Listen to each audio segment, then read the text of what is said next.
আগামী দুদিন দক্ষিণবঙ্গের জন্য প্রধানত শুষ্ক পরিষ্কার ওয়েদার থাকবে বেশিরভাগ জায়গায়। আজকের দিনটা বিশেষ করে পশ্চিমের দিকে যেমন ঝাড়গ্রাম এই সাইডটা দু এক জায়গায় স্থানীয়ভাবে হালকা ধরনের বৃষ্টিপাতের সম্ভাবনা থাকছে। এছাড়া প্রধানত শুষ্ক পরিষ্কার ওয়েদার দক্ষিণবঙ্গের বেশিরভাগ জেলায় আজ এবং কাল 2 থেকে 3 তারিখ।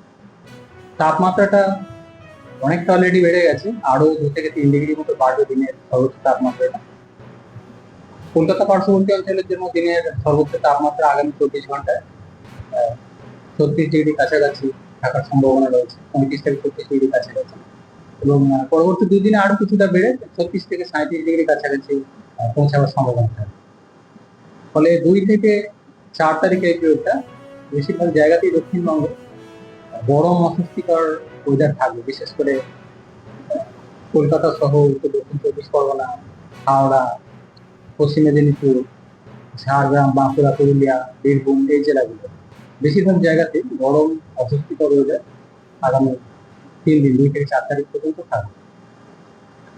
4 তারিখে কিছুটা হালকা ধরনের বৃষ্টিপাতের সম্ভাবনা রয়েছে পশ্চিমের দিকে কয়েকটা জেলায়, যেমন পুরুলিয়া, বাঁকুড়া, ঝাড়গ্রাম, পশ্চিম মেদিনীপুর এই জেলাগুলো দু এক জায়গায় স্থানীয়ভাবে হালকা ধরনের বৃষ্টিপাতের সম্ভাবনা থাকছে। 4 তারিখ গরম অস্বস্তিকর ওয়েদার থাকবে, সেই সাথে বিকেলের দিক বা সন্ধ্যের দিক হালকা ধরনের বৃষ্টির সম্ভাবনা।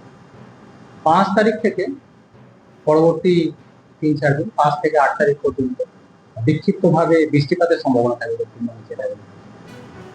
বজ্রবিদ্যুৎ সহ হালকা থেকে মাঝারি ধরনের বৃষ্টিপাতের সম্ভাবনা, সাথে দমকা হাওয়া, পুরো হাওয়া। ফলে 5 তারিখ থেকে পরবর্তী 2-3 দিনে দিনের তাপমাত্রাটা আবার বেশ খানিকটা কমে যাবে, 3 থেকে 4 ডিগ্রি মতো কমে যাবে। যেটা আগামী 2-3 দিনে বাড়ার কথা বলা হচ্ছে, সেটা আবার গিয়ে 5 তারিখ থেকে পরবর্তী কয়েকদিনে বেশ খানিকটা কমে যাবে তাপমাত্রা। কলকাতা পার্শ্ববর্তী অঞ্চলের জন্য 5 তারিখ থেকে 8 তারিখের মধ্যে বিক্ষিপ্তভাবে বৃষ্টিপাতের সম্ভাবনা থাকছে, হালকা থেকে মাঝারি ধরনের বৃষ্টিপাত, বজ্রবিদ্যুৎ সহ 2-1 দিন দমকা হাওয়া সহ। উত্তরবঙ্গের ক্ষেত্রেও 2 থেকে 4 তারিখ এই পিরিয়ডটা স্থানীয়ভাবে দু এক জায়গায় হালকা ধরনের বৃষ্টিপাতের সম্ভাবনা রয়েছে, বিশেষ করে উত্তরের জেলাগুলো অর্থাৎ দার্জিলিং, কালিম্পং, জলপাইগুড়ি, কোচবিহার, আলিপুরদুয়ার এই জেলাগুলো দু এক জায়গায় স্থানীয়ভাবে হালকা ধরনের বৃষ্টিপাতের সম্ভাবনা। অন্যান্য জেলাগুলো আংশিক মেঘলা আকাশ বা প্রধানত পরিষ্কার ওয়েদারই থাকে। 5 তারিখ থেকে উত্তরবঙ্গেও বৃষ্টিপাতের সম্ভাবনা বাড়বে। 5 থেকে 8 তারিখের মধ্যে প্রধানত বিক্ষিপ্তভাবে বৃষ্টিপাতের সম্ভাবনা থাকবে, হালকা থেকে মাঝারি ধরনের বৃষ্টিপাত, দু এক জায়গায় বজ্রবিদ্যুতের সম্ভাবনা এবং দমকা হাওয়া সাথে।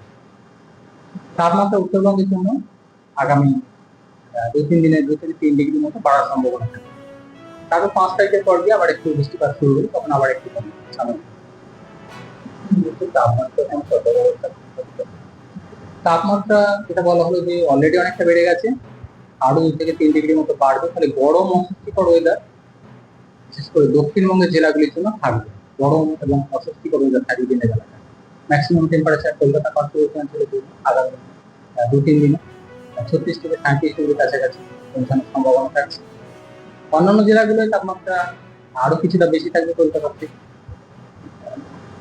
উত্তর দিনাজপুর সাইডে হয়তো আরেকটু বেশি, 38 ডিগ্রি কাছাকাছি। পশ্চিমের জেলাগুলো 39 বা 40 ডিগ্রি, 39 থেকে 40 ডিগ্রি কাছাকাছি কোথাও কোথাও পৌঁছাবার সম্ভাবনা থাকবে, বিশেষ করে পশ্চিম মেদিনীপুর, পুরুলিয়া, বাঁকুড়া, পশ্চিম বর্ধমান এই জেলাগুলো।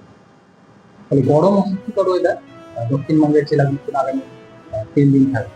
তারপর 5 তারিখ থেকে পরবর্তী কয়েকদিনে যেহেতু বৃষ্টিপাতের সম্ভাবনা রয়েছে, তখন তাপমাত্রাটা আবার বেশ খানিকটা কমে।